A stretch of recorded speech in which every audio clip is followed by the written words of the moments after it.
আজকের রেসিপি আর মাছের রসুন পাতুরি।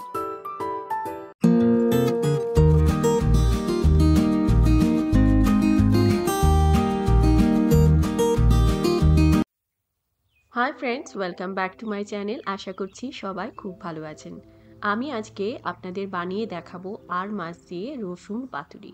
নর্মাল মাছের পাতুরির থেকে এর টেস্ট অনেকটাই আলাদা, আপনারা রেসিপিটা দেখলেই বুঝতে পারবেন।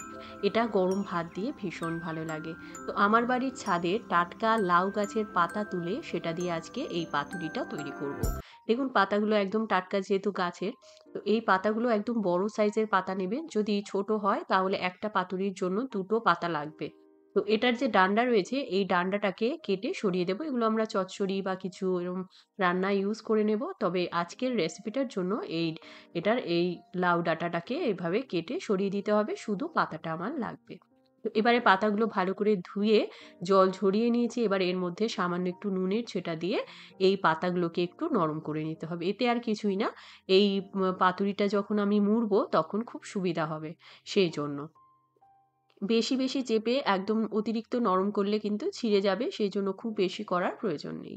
তো হালকা হাতে একটু নুন দিয়ে এরম করলে এটা সফট হয়ে যাবে। এখানে আর মাছ ধুয়ে রেখেছি, জল ঝরিয়ে রেখেছি, মাছটাকে ম্যারিনেট করব। তো এর মধ্যে আমি সামান্য নুন, হলুদের গুঁড়ো, লঙ্কার গুঁড়ো, সামান্য একটু গোলমরিচের গুঁড়ো দিচ্ছি। আর যেটা খুবই ইম্পোর্টেন্ট সেটা হচ্ছে এর মধ্যে বেশ খানিকটা আমি দিয়ে দেব রসুনের পাউডার, গার্লিক পাউডার। তো রসুনের পাউডার যদি অনেকের কাছে নাই থাকতে পারে, যদি না থাকে সেক্ষেত্রে আপনারা রসুন বাটা এই মাছটার সঙ্গে। এবারে এর মধ্যে আমি দিয়ে দিচ্ছি লেবুর রস। লেবুর রস দিয়ে এই মাছটাকে খুব ভালো করে মেখে নিতে হবে।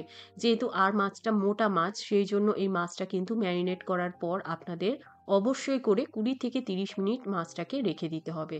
তাহলে এই মাছের ভেতর অবধি ফ্লেভারটা ঢুকে যাবে। তো মাছটাকে আমি এবারে ৩০ মিনিটের জন্য রেখে দেব। এবারে আলাদা একটা পাত্রে আমি দিয়ে দিচ্ছি সাদা সর্ষে বাটা, কালো সর্ষে বাটা, পোস্ত বাটা আর বেশ কয়েকটা রসুন থেতো করে দিয়ে দিলাম। পরিমাণ মতো নুন দিয়ে দিয়েছি, চেরা কাঁচা লঙ্কা দিয়ে দিলাম আর দিয়ে দিচ্ছি কাঁচা তেল, সর্ষের তেল। এই কাঁচা সর্ষের তেলে এই রান্নাটা খুব ভালো হয়। এবারে ভালো করে মিশিয়ে নিয়েছি। এবারে প্রথমে মাছটাকে আমি এর মধ্যে দিয়ে ভালো করে মিশিয়ে তারপর একটা করে মাছ, তার উপরে একটু কাঁচা লঙ্কা আর একটু মসলা, কাঁচা সর্ষের তেল দিয়ে এই মাছটাকে এবারে মুড়ে নেব এই পাতার মধ্যে। যদি মনে হয় আপনাদের সুতোর প্রয়োজন আছে, সুতো দিয়ে বেঁধে দিতে পারেন। আর যদি এমনি বড় পাতা হয়, অসুবিধা না হয়, তাহলে আপনারা এমনিও এটা সুতো ছাড়াও বেঁধে নিতে পারেন।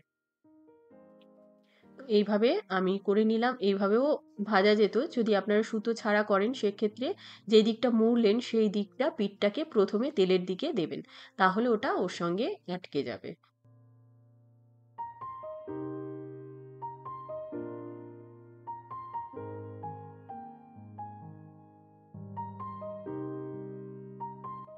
এবারে এটা আমি সুতো দিয়ে এরমভাবে বেঁধে দিলাম। এবারে কড়াইতে সর্ষের তেল গরম করে নেব। এটা শ্যালো ফ্রাই হবে। তো সর্ষের তেল গরম করে এটাকে এরমভাবে শ্যালো ফ্রাই করতে হবে। আপনারা এটা স্টিম করবেন না, কেননা আর মাছটা যেহেতু একটু মোটা না, এটা শ্যালো ফ্রাই করলেই বেশি ভালো লাগে। নরমালি আমরা অনেক মাছ আছে পাতুরি স্টিমও করি, তবে আর মাছের ক্ষেত্রে এটাকে ভাজা করলেই ভালো লাগে। তো এটাকে উল্টে পাল্টে একদম লো আঁচ করে সময় ধরে করতে হবে, তাহলেই ভেতর অবধি মাছটা সুন্দরভাবে রান্না হবে আর খেতে ভালো লাগবে।